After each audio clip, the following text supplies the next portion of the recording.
اب میں پوچھتا ہوں بابا جمہوریت سے، بتاؤ حضرت امام حسین یعنی حسین تو فاسق کو عہدہ نہ دیں اور تم عیسائی کو دے رہے ہو. حسین تو فاسق کو نہیں دے رہا ہے اور خادم حسین عیسائی کو دے رہا ہے، تو ثابت ہوا یہ خادم حسین کا نہیں ہے، یہ خادم کسی اور بلا کا ہے.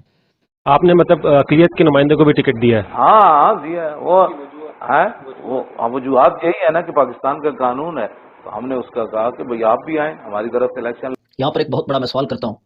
امام حسین رضی اللہ تعالیٰ عنہ کے بارے میں عام طور پر تم سنتے رہتے ہو، یہ کہتے بھی ہیں کہ حضرت امام حسین نے فاسق کی بیعت نہ کی تھی. اس وقت یزید فاسق تھا، فاسق کی بیعت نہ کی، فاسق کو عہدہ نہ دیا.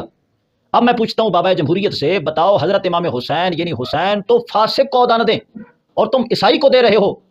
حسین تو فاسق کو نہیں دے رہا ہے اور خادم حسین عیسائی کو دے رہا ہے، تو ثابت ہوا یہ خادم حسین کا نہیں ہے، یہ خادم کسی اور بلا کا ہے. آپ نے مطلب اقلیت کے نمائندے کو بھی ٹکٹ دیا ہے؟ ہاں دیا ہے وہ وجوہات یہی ہے نا کہ پاکستان کا قانون ہے، تو ہم نے اس کا کہا کہ بھئی آپ بھی آئیں ہماری